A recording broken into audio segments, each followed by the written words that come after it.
So right now we are in the middle of retail center of Letterkenny, County Donegal. Currently we're in lockdown number 5. So you cannot go further than 5 kilometers from your house. So this is within 5 kilometers and this is the place where we buy things. So we do groceries, cinemas, but we're not allowed to do cinemas at the moment, and some other shopping. So we have McDonald's over here. Here's McDonald's. And then this is where we were earlier, home store and more. And then Harry Corey's there for some interior needs, and then Gary's Pet World, and then another home interior. So home interiors are here. That's grocery shopping, and then some shopping there for clothes. Next, Argos, Minaris. That was cinemas I was talking about. And then beside it, place for kids. Beside the place is the restaurant for the family. I don't know if you can see it from here. It's kind of dark. In most places here in Ireland, life is so simple, life is so quiet, but you can find what you need. It's very basic, and there's a lot of restaurants around or shops around, so tipid. But also, since lockdown, parang wala ring time din. Parang closed din karamihan ng mga restaurants and cafes. I just rather stay at home during this pandemic. mas naaliw ako mag-Amazon kasi it's safer, and then hindi mo na kailangan mag-drive.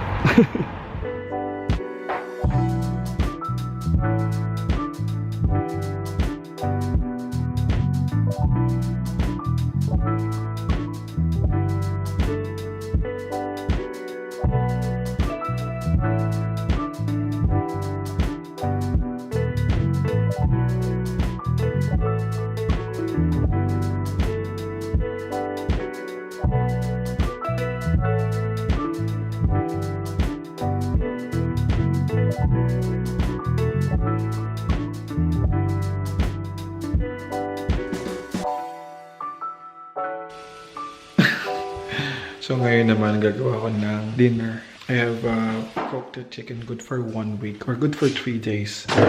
Asparagus dito.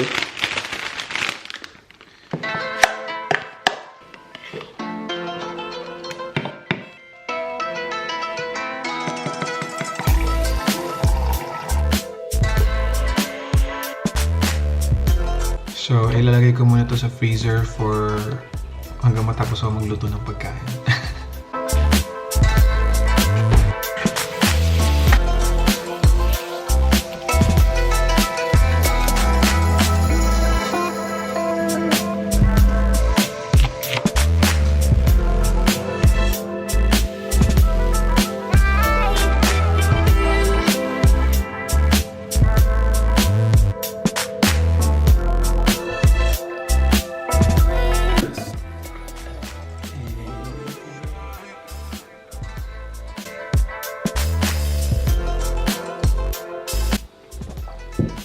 Nice. Parang yung yogurt drink sa Pilipinas. Ang pauso ko, yogurt drink na may banana. Try nyo din.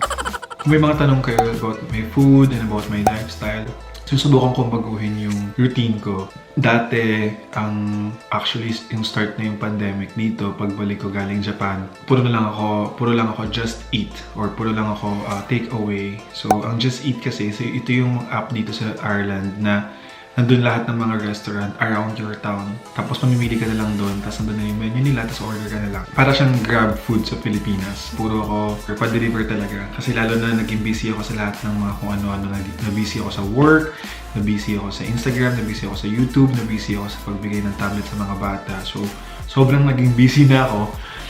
Wala na akong time para magluto. So, ngayon lang ako nagkaroon ng time kasi off ako for 3 weeks. So, para ako naka-house arrest. But I'm taking this time for me to change my lifestyle, change my routine. Also, to focus on my health, to focus on myself. So, kaya naglilinis ako ng bahay kanina, naglinis ako ng mga kung ano-ano. And then, nagsimula na rin ako ng workout ko last week. And then, yung diet ko din. Nakabantay yung calorie ko sa diet, pero hindi ako nagbibilang. Hindi na ako nagbibilang ng calorie kasi medyo matrabaho yun para sa akin. Fina-follow ko na lang yung binigay sa akin ng coach ko, si Coach Albert Yongson. Ilalagay ko yung Instagram niya kung gusto niyo din magpa-coach sa mga fitness coach. Yun, sinusubukan ko mag-focus muna sa sarili ko para kapag meron na akong self-love sa sarili ko, pag overflowing na yung pagmamahal ko sa sarili ko, I can give naman sa iba. Ganun lang. Naranasan ko kasi last week or few weeks ago na parang sobrang pagod na pagod ako, sobrang burnout sa work, burnout sa social media, burnout sa lahat, na sobrang pagod na pagod ako. Good thing na meron akong off ngayon na makapagpahinga ako and sobrang natutunan ko magpahinga. I have never been off social media for a very long time. Nung last week lang ako nagkaroon ng time na mag-social media detox for 1 week at sobrang nakakatuwa pala siya, nakaka-amaze yung feeling na hindi ka sobrang responsible sa mundo. Yung irresponsible ka lang sa sarili mo. Yun, daldal ko sinasabi. I highly suggest sa mga tao na nabe-burnout na try to change your routine, number 1. And number 2, try to focus on yourself. Ayan. Napaka-cliche ng love yourself.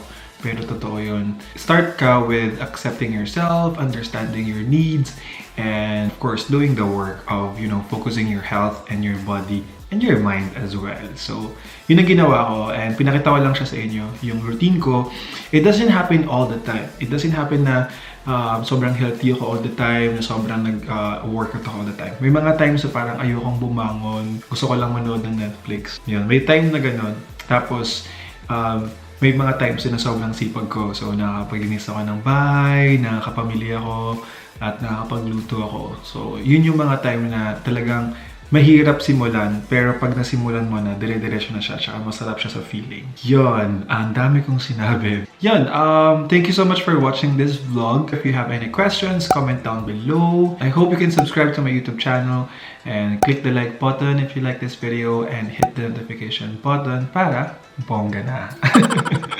Para masaya. So, yun, thank you so much. Bye!